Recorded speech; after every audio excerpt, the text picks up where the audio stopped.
নমস্কার, আমার চ্যানেলে স্বাগত। আজকে আমরা মাইটোসিস সেল ডিভিশন নিয়ে আলোচনা করব। এতদিন ধরে আমরা এই সেল ডিভিশনে ঢোকারই কিন্তু প্রস্তুতি আমরা নিচ্ছিলাম। তো আজকে আমরা মাইটোসিস সেল ডিভিশনটা শুরু করব। মাইটোসিস সেল ডিভিশনটা কি? মাইটোসিস সেল ডিভিশনটা কিছুই নয়, একটা মাদার সেল থাকবে।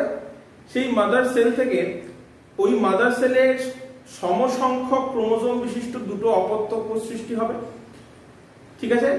ওই এবং শুধুমাত্র যে একই ক্রোমোজোম সংখ্যা তাই নয়, ওই যে অপত্য কোষ দুটো বা ডটার সেল দুটো তৈরি হবে, সেই অপত্য কোষ দুটো কিন্তু মাতৃকোষের একদম আইডেন্টিক্যাল হবে বা ক্লোন হবে। আমরা ক্লোন বা আইডেন্টিক্যাল বলতে কি বুঝছি, আমরা খুব সোজাভাবে জিনিসটা বুঝবো, ঠিক আছে? তো দেখো, মাইটোসিস, প্রথম যে ব্যক্তি এই মাইটোসিস সম্বন্ধে ধারণা দিয়েছিলেন তার নাম হচ্ছে ওয়াল্টার ফ্লেমিং। তার নাম ওয়াল্টার ফ্লেমিং এবং তিনি 1882 খ্রিস্টাব্দে কিন্তু তিনি মাইটোসিস সেল ডিভিশনের একটা ধারণা দেন। এবারে প্রশ্ন আসছে, মাইটোসিস সেল ডিভিশন কোন ধরনের কোষগুলোতে ঘটে? আমাদের শরীরে দু রকমের কোষ থাকে, একটা হচ্ছে দেহকোষ বা একটা হচ্ছে দেহকোষ বা সোম্যাটিক সেল, আর একটা হচ্ছে জনন কোষ, তাই না? তো দেখো, এই যে মাইটোসিসটা ঘটে কিন্তু সোম্যাটিক সেলে, ঠিক আছে? এই যে মাইটোসিসটা কিন্তু সোম্যাটিক সেলে ঘটে, অর্থাৎ যে সেলগুলো আমাদের বডি গঠন করে সেই সেলগুলোতে কিন্তু মাইটোসিসটা ঘটে, ঠিক আছে? তারপরে দেখো, আমি কি বলতে চাইছি জিনিসটা আমরা বোঝো। ধরো তোমার হাতে কোথাও কেটে গেল, ঠিক আছে? তুমি কি করলে? ওখানে একটা ব্যান্ডেড লাগিয়ে দিলে, নিয়ে কিছুদিন পরে যখন ব্যান্ডেডটা তুলছো, দেখছো ওখানে যে কাটা জায়গাটা ছিল সেই জায়গাটা একদম ভরাট হয়ে পুরো কিওর হয়ে গেছে। এটা একটা কন্ডিশন তুমি ধরো। তারপরে একদিন তোমার কি মনে হলো, তোমাকে একদিন হঠাৎ আয়নাতে দেখছো, হঠাৎ করে তোমার মনে পড়লো 5 বছর আগে আমি এইটুকু ছিলাম, আজকে 5 বছর পরে আমি এত বড় হয়ে গেছি। কেন? এটা 2 নম্বর কন্ডিশন। 3 নম্বর কন্ডিশন, তুমি যখন তোমার নখগুলোকে দেখছো, হয়তো 1 সপ্তাহ আগে তুমি নখ কেটেছিলে, তাই না? তো আজকে যখন হঠাৎ তুমি নিজের নখগুলোকে দেখছো, সেগুলো আবার বেড়ে গেছে দেখতে পাচ্ছ। কেন? এই যে আমি 3টে কন্ডিশন বললাম, ওই যে ব্যান্ডেড ওই যে তোমার কাটা জায়গাটা সেটা কিওর হয়ে যাওয়া, ওই যে 5 বছর আগের তুমি আর আজকে তুমির মধ্যে একটা উচ্চতার তফাৎ, আর এই যে তোমার নখগুলো 1 সপ্তাহ আগে কাটা সত্ত্বেও আবার বড় হয়ে যাচ্ছে, এইগুলোর মধ্যে কিন্তু কমন কিন্তু হচ্ছে মাইটোসিস। অর্থাৎ মাইটোসিস পদ্ধতিতে তোমার ওই যে দেহকোষগুলো, সেই দেহকোষগুলো আস্তে আস্তে নিজেদের সংখ্যাটাকে বাড়িয়েছে। যেই সংখ্যাটাকে বাড়ানোর জন্য ওই যে কাটার কারণে তোমার হাতে একটা ক্ষতের সৃষ্টি হয়েছিল, সেই ক্ষতটার নিরাময় ঘটেছে। বা ওই যে 5 বছর আগে তুমি এতটুকু ছিলে, সেটা যে এতটা বড় হয়েছে কারণ তোমার দেহে কিন্তু কোষের সংখ্যাটা বেড়েছে। যেই কোষের সংখ্যাটা 1 থেকে 2 থেকে 4টে, যত সংখ্যাটা বেড়েছে তোমার হাইটটা আস্তে আস্তে বেড়েছে। কোন পদ্ধতিতে? দেহকোষ তো কোন পদ্ধতিতে ডিভাইড করেছে? মাইটোসিস পদ্ধতিতে। আবার ওই যে তোমার নখটা তুমি 1 সপ্তাহ আগে কেটেছিলে, ওটা যে 1 সপ্তাহ পরে আবার বড় হয়ে গেল। কেন? কারণ আস্তে আস্তে ওই যে নখের কোষগুলো, সেগুলো সংখ্যা বৃদ্ধি ঘটিয়েছে মাইটোসিস পদ্ধতিতে এবং সেটা আস্তে আস্তে বড় হয়েছে, তো তাই না? তাহলে এইটা হচ্ছে কিন্তু মাইটোসিসের কনসেপ্ট। আমরা জানি কতগুলো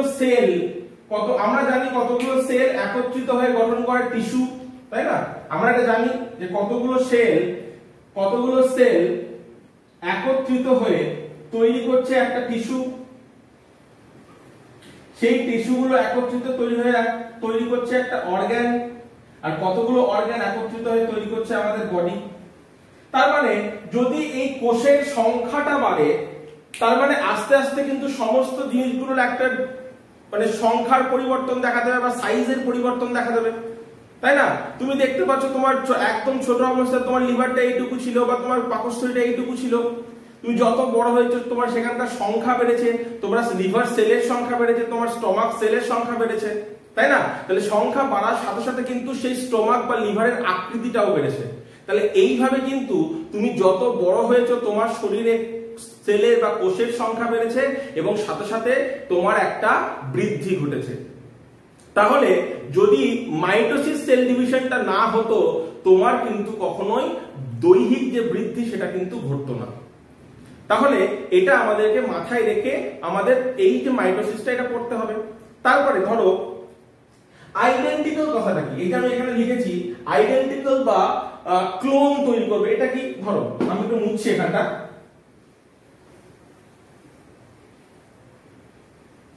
আইডেন্টিক্যাল বা ক্লোন কথাটার মানে কি, খুব সোজা পদ্ধতিতে আমি তোমাকে জিনিসটা বোঝাচ্ছি। ধরো আমার হাতের এখানে স্কিনটা কেটে গেল, আমার বডি কালারটা কি একটু ডার্ক, তাই না? তার মানে এই যে কেটে যাওয়ার পরে এখানে এই স্কিন সেলটা এখানে কেটে যাওয়ার পরে যখন এখানে আবার স্কিন সেল তৈরি হবে তখন নিশ্চয়ই সেটা আমাদের বিদেশিদের মতো কালার হবে না, নিশ্চয়ই আমার যেটা এখানে ডার্ক ব্রাউন কালার সেটাই হবে, তাই না? তার মানে এইটাই হচ্ছে আইডেন্টিক্যাল। অর্থাৎ ধরো একটা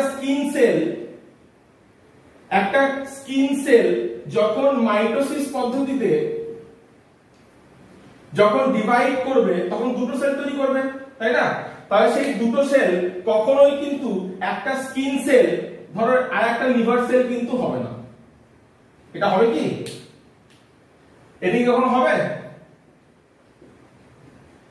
যে একটা স্কিন সেল মাইটোসিস পদ্ধতিতে ডিভাইড করলো, নিয়ে একটা স্কিন সেল তৈরি করলো আর একটা লিভার সেল তৈরি করলো? কোনদিন সম্ভব নয়। তার জন্য কিন্তু আমরা এই ক্লোন বা আইডেন্টিক্যাল এর কনসেপ্টটা নিয়ে আসছি, যে যখন একটা স্কিন সেল ডিভাইড করবে তখন কিন্তু দুটো স্কিন সেলই তৈরি হবে এবং সেটা এর যেরকম কালার হবে এরও কিন্তু সেই রকমই কালার হবে। তাই আমরা বলছি কিন্তু আইডেন্টিক্যাল বা ক্লোন। তার মানে একটা লিভার সেল যখন ডিভাইড করবে বা একটা স্টমাক সেল যখন ডিভাইড করবে সে কিন্তু দুটো লিভার সেলই তৈরি করবে। সে কিন্তু কখনোই স্কিন সেল আর একটা লিভার সেল বা একটা স্টমাক সেল বা একটা লিভার সেল, মানে একটা লিভার একটা স্টমাক সেল কিন্তু তৈরি করবে না। সে কিন্তু দুটো কোষ তৈরি করবে, সেটাই কিন্তু দুটোই লিভার সেল বা লিভার কোষই হবে, তাই না? তাহলে এইটা হচ্ছে কিন্তু মাইটোসিসের সেই আইডেন্টিক্যাল হওয়ার কনসেপ্ট। ঠিক আছে, আর একটা কি, আর তাহলে দেহকোষে তো ঘটলো, তার মানে একটা দেহকোষ থেকে আরো দুটো দেহকোষ তৈরি হওয়ার পদ্ধতিটা হচ্ছে কি? তাহলে পদ্ধতিটা হচ্ছে মাইটোসিস। তার মানে কখনোই কিন্তু স্পার্ম বা ওভাম তৈরি হওয়ার সময় কিন্তু মাইটোসিস ঘটবে না, সেটা কিন্তু হচ্ছে মিওসিস। আমরা পরের ক্লাসে বুঝবো, ঠিক আছে? তাহলে কখনোই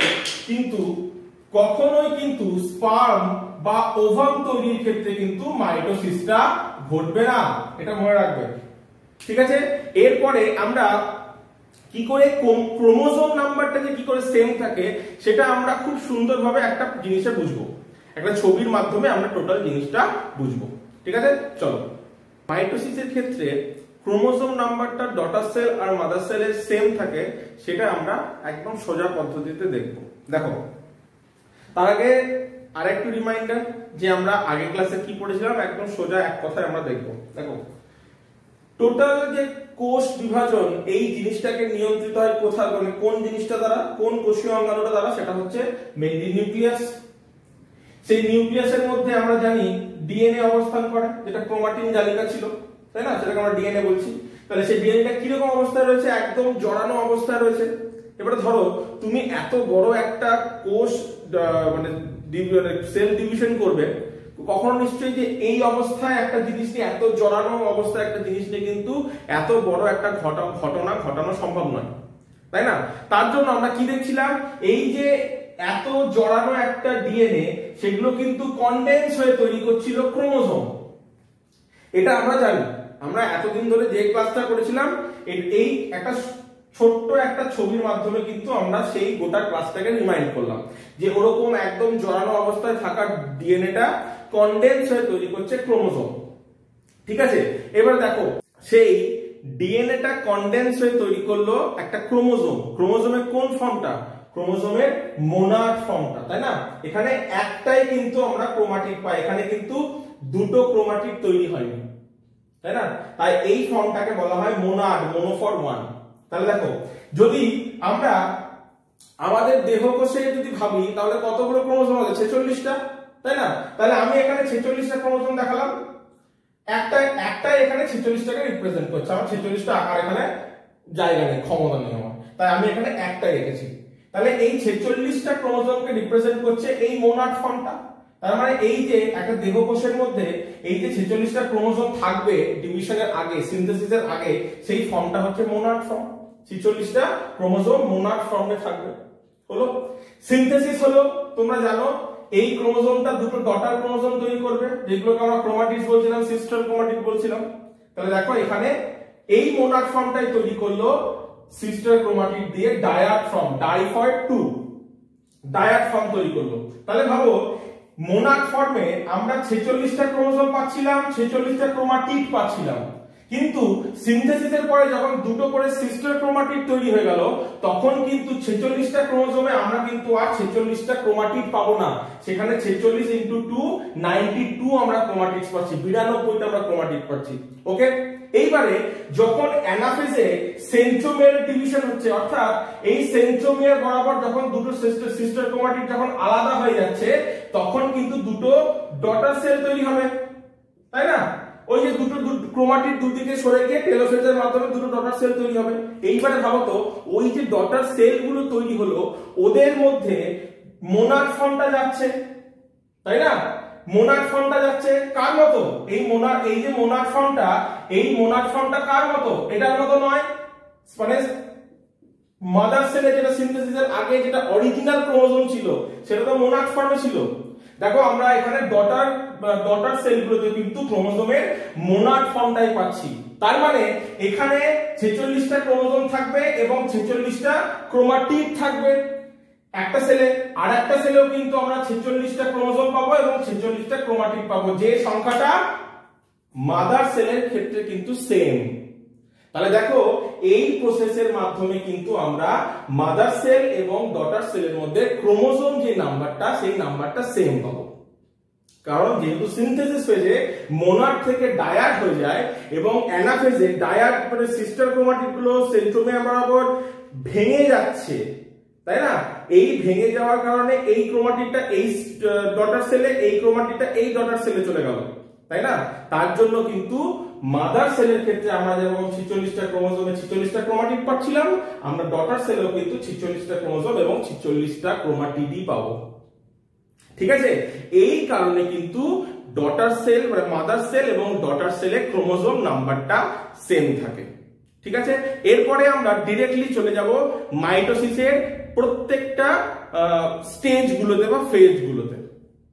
দেখো তাহলে এটা হচ্ছে মাইটোসিসের বিভিন্ন যে ফেজ গুলো, সেই ফেজ গুলো আমি অর্ডারলি আমি এটাকে দেখানোর চেষ্টা করেছি। একটা কথা মনে রাখতে হবে যে মাইটোসিসে ঢোকার আগে কিন্তু আমরা জানি একটা সেল সাইকেলের ইন্টারফেজ দশাটা পেরিয়ে কিন্তু তারপরে প্রোফেজে ঢোকে। ঠিক আছে, এখানে এই যে চারটে ফেজ, এই চারটে ফেজকে পরপর মনে রাখার জন্য তোমরা পিম্যাট কথাটা মনে রাখবে। P for prophase, M for metaphase, A for anaphase আর টি ফর টেলোফেজ, পিম্যাট।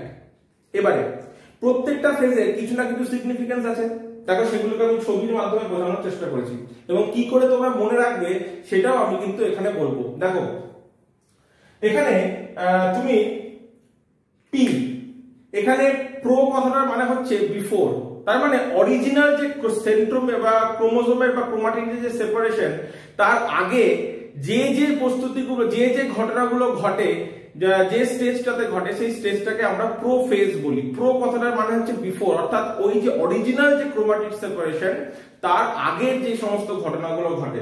দেখো এখানে আমরা জানি অলরেডি মোনাড ফর্মগুলো ডায়াড ফর্ম তৈরি করেছে। সেন্ট্রিওল যেগুলো ছিল সেই সেন্ট্রিওলটা ডিভিশন হয়ে দুটো প্রান্তে দুটো সেন্ট্রিওল চলে এসেছে এবং আমরা যত প্রোফেসের যত শেষের দিকে যাব তখন কিন্তু দেখবো এই যে নিউক্লিয় পর্দা, এই যে নিউক্লিয়ার মেমব্রেন, সেটা কিন্তু আস্তে আস্তে আস্তে আস্তে বিলুপ্ত হতে থাকে। ঠিক আছে, তাহলে এটা হচ্ছে প্রোফেজ, যেখানে মোনাড গুলো ডায়াড হয়ে গেছে এবং ক্রোমোজোম গুলো মোটামুটি ভিজিবল এবং কনডেন্স। এখানে সেন্ট্রিওলের সেপারেশন হয়ে মানে সেন্ট্রিওলের ডিভিশন হয়ে দুই প্রান্তে চলে এসেছে এবং আমরা দেখতে পাচ্ছি যত প্রোফেজের লাস্টের দিকটাতে যে নিউক্লিয় পর্দা বা নিউক্লিয়ার মেমব্রেন সেটা কিন্তু আস্তে আস্তে অবলুপ্ত হয়ে যাচ্ছে। তারপরে আসছে মেটাফেজ। মেটাফেজ কথার মেটাফেজের কাজ কি এখানে মনে রাখবে, এটা মনে রাখার জন্য আমি বলছি, এখানে এম ফর মিডল কথাটা মনে রাখবে, এম ফর মিডল কথাটা মনে রাখবে। কেন মনে রাখবে দেখো বুঝতে পারবে। আমরা মেটাফেজ দশাতে দেখতে পাই ক্রোমোজোম গুলো আস্তে আস্তে কোষের যে নিরক্ষীয় অঞ্চল, সেই নিরক্ষীয় অঞ্চল বরাবর সেজে যায় এবং সেখানে প্রত্যেকটা ক্রোমোজোমের সাথে কিন্তু বেম তন্তুগুলো অ্যাটাচ হতে থাকে। এই যে বেম তন্তুগুলো এগুলো কিন্তু অ্যাটাচ হতে থাকছে কোথায়, ওই যে সেন্ট্রোমিয়ারের কাইনেটোকোর অঞ্চল, সেই কাইনেটোকোর অঞ্চলে কিন্তু ওই বেম তন্তুগুলো ক্রোমোজোমের সাথে অ্যাটাচ হতে থাকে। এবং আমরা দেখতে পাচ্ছি প্রত্যেকটা ক্রোমোজোম একটা কিন্তু তল বরাবর সজ্জিত হয়েছে, এই তলটাকে বলা হয় মেটাফেজিক প্লেট। এই তলটাকেই বলা হয় মেটাফেজিক প্লেট।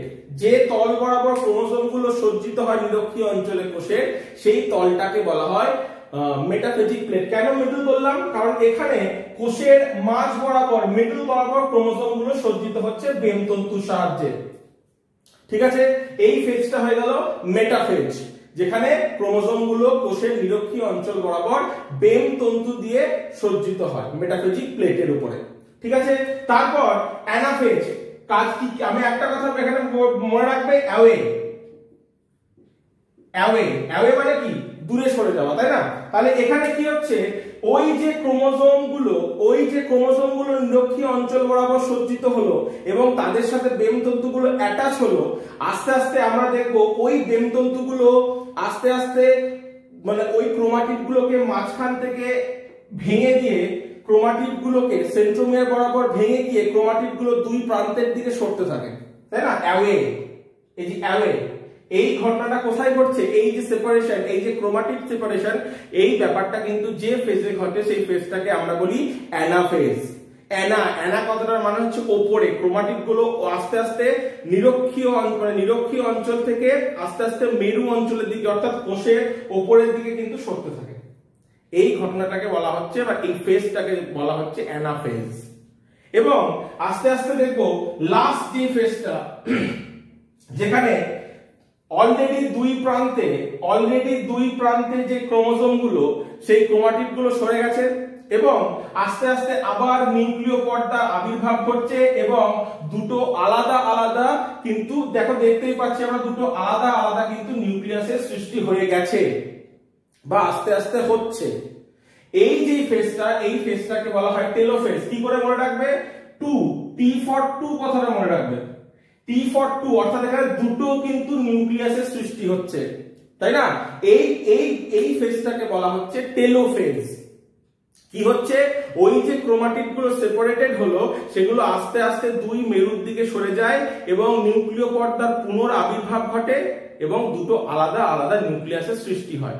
তাহলে এইভাবে পিম্যাট ফর্মে কিন্তু মানে প্রোফেজ, মেটাফেজ, অ্যানাফেজ, টেলোফেজ, এই ফরম্যাটে কিন্তু মাইটোসিস কোষ বিভাজনের পরিসমাপ্তি ঘটে। মাইটোসিস কোষ বিভাজনের নয়, মাইটোসিস কোষ বিভাজনের ক্যারিওকাইনেসিসের কিন্তু পরিসমাপ্তি ঘটে। এরপরে যে ঘটনাটা ঘটবে সেটা হচ্ছে সাইটোকাইনেসিস। কি হবে সাইটোকাইনেসিস? বলেছিলাম যে প্রাণী কোষের ক্ষেত্রে কিন্তু সেল ফারোয়িং, অর্থাৎ দেখো এখানে আস্তে আস্তে আটের মতো একটা স্ট্রাকচার তৈরি হয়েছে, তার মানে এই পোরশনটা আস্তে আস্তে চিপতে এবং এরকম করে আলাদা হয়ে গিয়ে দুটো আলাদা আলাদা কোষের কিন্তু সৃষ্টি করবে, তাই না? এই প্রসেসটা এখানে কেটে গিয়ে দুটো আলাদা আলাদা কোষের সৃষ্টি করবে। এই ঘটনাটাকে বলা হয় সেল ফারোয়িং, যে পদ্ধতিতে প্রাণী কোষের সাইটোকাইনেসিসটা ঘটে। আর উদ্ভিদ কোষের কিন্তু সেল প্লেট বা কোষপাত গঠনের মাধ্যমে কিন্তু আমরা দেখেছিলাম দুটো কোষের মাঝ বরাবর একটা প্লেট সৃষ্টি হচ্ছিল, সেই প্লেটটা ধীরে ধীরে ধীরে ধীরে ওই দুটো কোষকে, অপত্য কোষকে কিন্তু আলাদা করে দিচ্ছিল। তাহলে এটা হচ্ছে সাইটোকাইনেসিস উদ্ভিদ কোষের ক্ষেত্রে এবং প্রাণী কোষের ক্ষেত্রে। প্রাণী কোষের ক্ষেত্রে আমরা সেল মানে ফারোয়িং পদ্ধতিতে আমরা সাইটোকাইনেসিস দেখতে পাচ্ছিলাম, আর উদ্ভিদ কোষের কিন্তু কোষপাত বা সেল প্লেট গঠনের মাধ্যমে কিন্তু যে সাইটোকাইনেসিস সেটা সম্পন্ন হয়। তাহলে এই প্রসেসটা হচ্ছে মাইটোসিস, যেখানে কোষ যেই মাতৃকোষ থেকে যে দুটো আইডেন্টিক্যাল এবং সম ক্রোমোজোম বিশিষ্ট অপত্য কোষ সৃষ্টি হচ্ছে, এটা হচ্ছে সেই মাইটোসিস পদ্ধতি। দেখো এবারে আমরা মাইটোসিসটা পড়লাম, বুঝলাম। এবারে কিছু কিছু টার্মিনোলজি দেয়, কিছু কিছু টার্ম দেয়, যে টার্মগুলো কিন্তু আমাদেরকে জেনে রাখতে হবে, এগুলো খুব ইম্পর্টেন্ট। সেটা হচ্ছে প্রথমেই দেখো দিয়েছি মেটাকাইনেসিস। মেটাকাইনেসিস পড়ার আগে আমাকে প্রোমেটাফেজটা জানতে হবে। কি প্রোমেটাফেজটা কি? দেখো প্রোফেজ আর মেটাফেজ, তার মানে এটা ধরো প্রোফেজ আর এটা হচ্ছে মেটাফেজ। তাহলে প্রোফেজ এবং মেটাফেজ, মানে প্রোফেজের শেষ আর মেটাফেজের শুরু, এর মাঝখানে তো একটা দশা থাকবে, তাই না? এর মাঝখানের যে দশাটা, অর্থাৎ প্রোফেজের শেষ এবং মেটাফেজের শুরু, এই যে অন্তর্বর্তী দশা, এই দশাটাকেই বলা হচ্ছে প্রোমেটাফেজ। ঠিক আছে? ওই যে আমি একটু আগে বললাম যে প্রোফেজের শেষ দিকে নিউক্লিয় পর্দা এবং নিউক্লিওলাসের বিলুপ্তি ঘটে, যদি আমাকে এক্স্যাক্টলি বলতে হয় তাহলে কিন্তু ওই প্রোমেটাফেজ দশাতে কিন্তু ওই নিউক্লিয় পর্দা এবং নিউক্লিওলাসের বিলুপ্তি ঘটে। ঠিক আছে? তার মানে প্রোফেজের শেষ আর মেটাফেজের শুরু, এই যে অন্তর্বর্তী দশা, এই দশাটাকে বলা হচ্ছে প্রোমেটাফেজ। এই দশায় কি হয়, আমি প্রোফেজে দেখলাম ওই যে ডায়াট ফর্ম গুলো তৈরি হলো প্রোফেজে, ওই ডায়াট ফর্ম গুলো তো নিউক্লিয়ার চারিদিকে তো ছড়িয়ে ছিটিয়ে থাকবে, তাই না? ওই নিউক্লিয় পর্দাটা অবলুপ্ত হয়ে যাওয়ার পর সাইটোপ্লাজমের একটা জায়গাতে ওরা ছড়িয়ে ছিটিয়ে থাকবে। কিন্তু মেটাফেজে কিন্তু আমরা কি দেখবো, ডায়াট ফর্ম গুলো নিরক্ষীয় অঞ্চলে সজ্জিত হয়ে গেছে। তাহলে ভাবো একদিকে ছড়িয়ে ছিটিয়ে ছিল আর একবার হঠাৎ যে সজ্জিত হচ্ছে, তা তো হতে পারে না। তার মানে আস্তে আস্তে ওই যে ডায়াট ফর্ম গুলো ধীরে ধীরে ধীরে ধীরে এসে ওই কেন্দ্রীয়, মানে কোষের যে কেন্দ্রীয় অঞ্চল, তাই না? তার মানে এটা মেটাফেজে এখানে সজ্জিত হবে, মেটাফেজে এরকম করে সজ্জিত হবে, কিন্তু সজ্জিত তো এখানে ছড়িয়ে ছিটিয়ে থাকার পরে হট করে তো সজ্জিত হতে পারে না।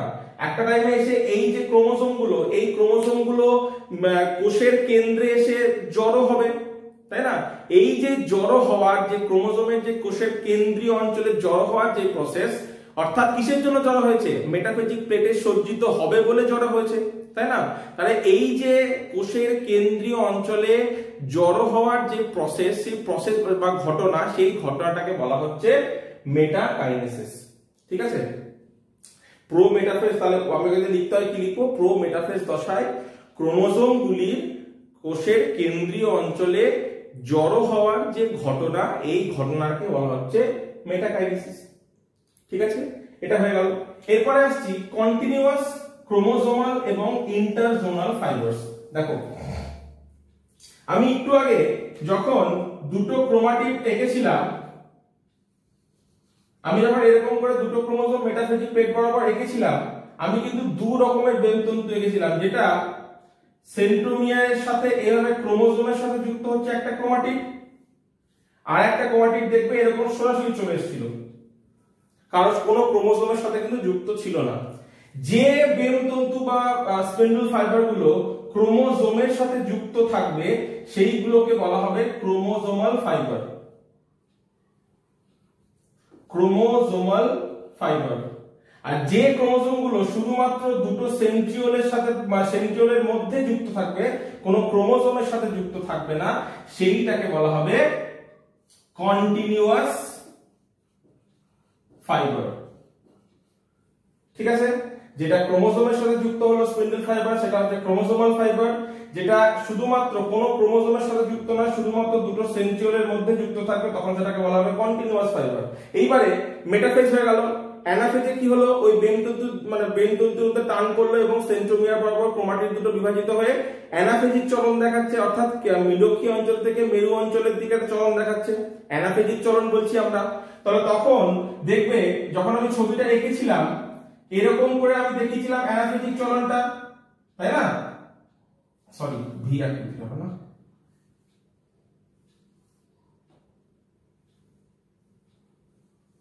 তাই না? এটা এইদিকে চলে যাচ্ছে, বেনতন্তু এটা দিকে চলে যাচ্ছে, টান মারছে আমি। তখন অ্যানাফেজিক চলনের যখন ঘটছে, তখনও কিন্তু দুটো যে ক্রোমাটিড গুলো সেপারেটেড হয়ে আছে, তাদের মাঝখানেও কিন্তু আমরা একটা এরকম মানে স্পিন্ডল ফাইবারকে অ্যাটাচ থাকতে দেখতে পারি। এইটাকেই বলা হচ্ছে ইন্টারজোনাল ফাইবার। তার মানে এই যে ফাইবারটা অ্যানাফেজিক চলনের সময় দুটো ক্রোমাটিডের মধ্যে যুক্ত যে স্পিন্ডল ফাইবারটা সেটাকে বলা হবে ইন্টারজোনাল ফাইবার। ঠিক আছে, তাহলে এটা হয়ে গেল কন্টিনিউয়াস, ক্রোমোসোমাল এবং ইন্টারজোনাল ফাইবার। কন্টিনিউয়াস আর ক্রোমোসোমাল আমি পাবো মেটাফেজে, আর ইন্টারজোনাল কিন্তু আমি পাবো অ্যানাফেজে। এটা পাবো অ্যানাফেজে আর এগুলো পাবো সব মেটাফেজে।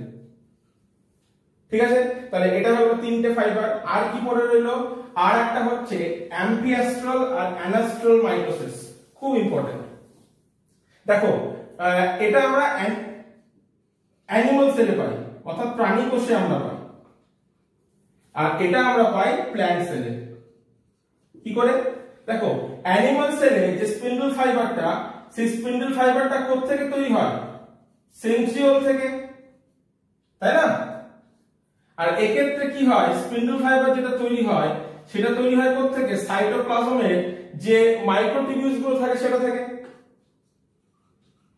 তাই না? তার মানে প্রাণী কোষের ক্ষেত্রে কোষ বিভাজনের সময় যে বেমতন্তু গঠিত হয়, যে স্পিন্ডল গঠিত হয়, সেটা তৈরি হচ্ছে সেন্ট্রিওল থেকে। তাহলে প্রাণী কোষের এই ধরনের মাইটোসিসকে বলা হবে, যেটা যে বেমতন্তুটা সেন্ট্রিওল থেকে গঠিত হচ্ছে, এই ধরনের মাইটোসিসকে বলা হয় অ্যাম্পিঅ্যাস্ট্রাল মাইটোসিস। আর প্ল্যান্ট সেলের ক্ষেত্রে আমরা দেখতে পাচ্ছি স্পিন্ডলটা তৈরি হচ্ছে সাইটোপ্লাজমের কি থেকে? সাইটোপ্লাজমের মাইক্রোটিবিউলস থেকে। এখানে কিন্তু সেন্ট্রিওল আমরা পাই না, তাই এই ধরনের ঘটনাকে বলা হচ্ছে অ্যানাস্ট্রাল মাইটোসিস। তাহলে অ্যাম্পিঅ্যাস্ট্রাল মাইটোসিস কিন্তু আমরা কোথায় পাচ্ছি? অ্যানিমাল সেল বা প্রাণী কোষে, আর অ্যানাস্ট্রাল কিন্তু আমরা পাচ্ছি প্ল্যান্ট সেল বা উদ্ভিদ কোষে। ক্লিয়ার? এটা হয়ে গেল। দেখো এই লাস্ট একটা জিনিস বলে আমি এই টোটাল ক্লাসটা শেষ করব। সেটা হচ্ছে, দেখো আমি দেখাচ্ছি তোমাদেরকে একটা সেল, সেই সেল একটা নিউক্লিয়াস থেকে, মানে ক্যারিওকাইনেসিস হলো, দুটো নিউক্লিয়াস তৈরি হলো, সাইটোকাইনেসিস ঘটলো না। ঠিক আছে, আবার এদের ডিভিশন হলো, তার মানে এখান থেকে দুটো তৈরি হবে, এখান থেকে দুটো তৈরি হবে, অর্থাৎ ক্যারিওকাইনেসিস হচ্ছে, সাইটোকাইনেসিস হচ্ছে না। তার মানে ক্যারিওকাইনেসিস যেটা, সেই ক্যারিওকাইনেসিসটা ঘটছে, কিন্তু সাইটোকাইনেসিস ঘটছে না। দেখো ক্যারিওকাইনেসিস ঘটছে কিন্তু সাইটোকাইনেসিস ঘটছে না, তাই না? অর্থাৎ এটা যদি চলতে থাকে তার মানে কোষের মধ্যে নিউক্লিয়াসের পরিমাণ কিন্তু বাড়তে থাকবে, তাই তো? তার মানে কিসের সৃষ্টি হবে? একটা মাল্টি নিউক্লিয়াস স্ট্রাকচার বা সেলের সৃষ্টি হবে, একটা মাল্টি নিউক্লিয়াস সেল তৈরি হবে, তাই না? আমরা এটা ক্লাস 9 এ পড়েছি যে মাল্টি নিউক্লিয়াস সেল আমরা পড়েছি। কি পড়েছি? সিনোসাইট আর সিনসাইটিয়াম।